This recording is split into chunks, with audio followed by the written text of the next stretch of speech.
আলাইকুম। শেফাস কুকে সবাইকে স্বাগতম। আশা করি সবাই ভালো আছেন। আজকের পর্বে আপনাদের সাথে শেয়ার করছি ব্রোকলির একটা দারুণ রেসিপি। আর ছোট বড় সবার এই রেসিপিটা খুবই পছন্দের একটা রেসিপি। তাহলে চলুন দেখে নেওয়া যাক পুরো প্রস্তুত প্রণালী।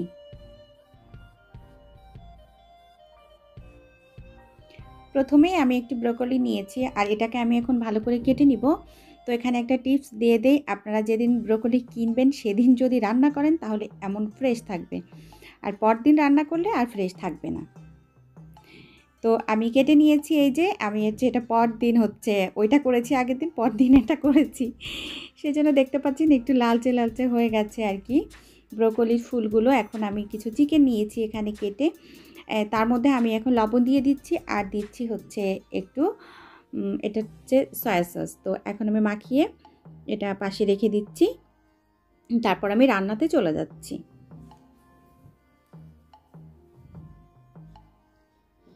চলে আসলাম রান্নাতে। তো আমি পানি সিদ্ধ করে নিয়েছি, পানিটা গরম হয়ে যাওয়ার পর আমি ব্রোকলিগুলো দিয়ে দিলাম।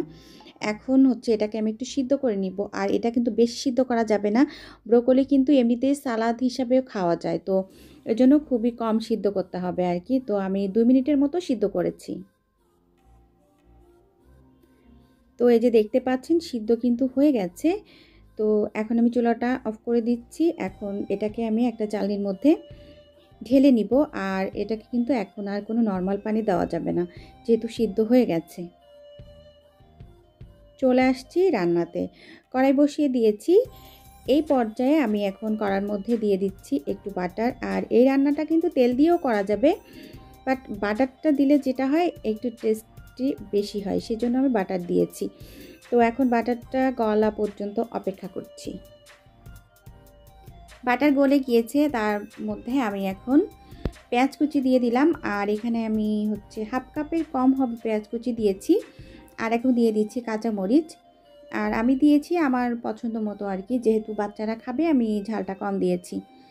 তো এখন কিছুটা সময় ভেজে নিচ্ছি, আর এটা কিন্তু বেশি ভাজার কোনোই প্রয়োজন নাই। আর এই পর্যায়ে দিয়ে দিচ্ছি একটু মশলা। আর এখানে আদা বাটা, রসুন বাটা, পেঁয়াজ বাটা আর জিরা বাটা সবই হাফ চা চামচ করে নিয়েছি। এখন আমি কিছুটা সময় ভেজে নিয়ে তার মধ্যে আমি চিকেনটা দিয়ে দিলাম। আর আমি কিন্তু এই মশলাটা কষানোর জন্য পানি দিইনি, তার কারণ যেহেতু চিকেনটা সিদ্ধ করতে হবে আমাকে, ওই জন্য আমি একবারেই পানিটা দিব, যাতে মশলাটাও কষানো হয়ে যায় আবার চিকেনটাও সিদ্ধ হয়ে যায়। তো ওই বাটিটা ধুয়ে আমি একটু পানি দিয়ে দিচ্ছি। এটা মানে এতটুকুই পানি দিব। তো এটাতেই কিন্তু আমার মশলাটা কষানো হয়ে যাবে, মাংসটা সিদ্ধ হয়ে যাবে। যেহেতু এটা ব্রয়লার চিকেন, আসলে সিদ্ধ হতে বেশি একটা সময় লাগে না। তো এখন আমি এটাকে নাড়াচাড়া করে সিদ্ধ করে নিচ্ছি আর কি। তো দেখতে পাচ্ছেন একেবারে পানিটা শুকিয়ে গেছে। সেই পর্যায়ে এর মধ্যে আমি ব্রোকলিগুলো দিয়ে দিচ্ছি।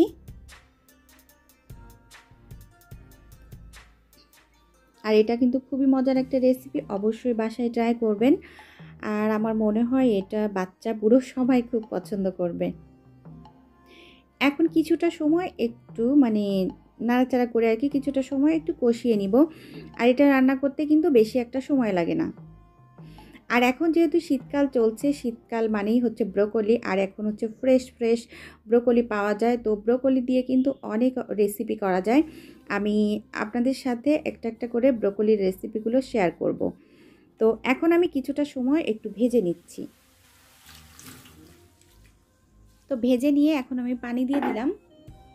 আর যেহেতু এটা আমার প্রায় সিদ্ধ হয়ে গেছে, ওই জন্য আমি খুবই কম পানি দিয়েছি আর কি।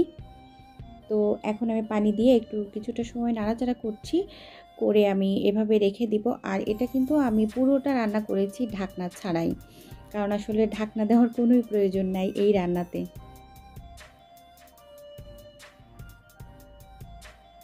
কিছু সময় পর এর সাথে আমি লবণ দিয়ে দিয়েছি।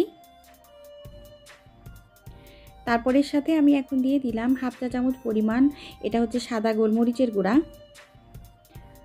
আর এখন দিয়ে দিচ্ছি টেস্টিং সল্ট। আসলে এই রান্নাটায় টেস্টিং সল্টটা দিলে ভালো লাগে, যেহেতু একটু মিষ্টি মিষ্টি হবে ওই জন্য। এখন সব কিছু দিয়ে আমি আবারও নাড়াচাড়া করছি, নাড়াচাড়া করে এটাকে রেখে দিচ্ছি। আর এই বলক ওঠা পর্যন্ত আমি অপেক্ষা করব।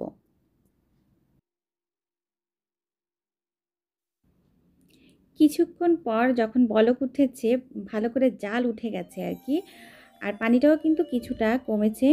এই পর্যায়ে এর সাথে আমি এখন অ্যাড করে দিচ্ছি চিনি। আর এখানে আমি 1.5 চা চামচ চিনি নিয়েছি। আর এই চিনিটা দেওয়ার কারণ হচ্ছে এই সবজিটা আসলে অনেক বেশি টেস্টি হয় একটু চিনি ব্যবহার করলে।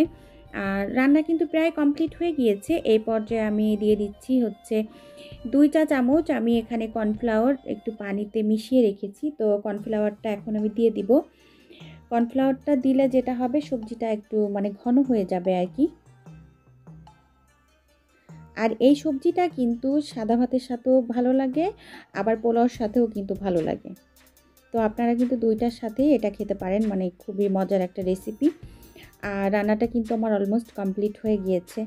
তো এতক্ষণ যারা আমার সাথে ছিলেন সবাইকে অসংখ্য অসংখ্য ধন্যবাদ। সবাই ভালো থাকবেন, আমার জন্য দোয়া করবেন। আমিও আপনাদের জন্য দোয়া করি, আপনারা ভালো থাকুন, সুস্থ থাকুন। আর নিত্য নতুন রান্না করে প্রিয়জনকে খাওয়ান। তো আগামী পর্ব দেখার আমন্ত্রণ জানিয়ে আজকের মতো আমি শেফা বিদায় নিচ্ছি। আল্লাহ হাফিজ। আসসালামু আলাইকুম।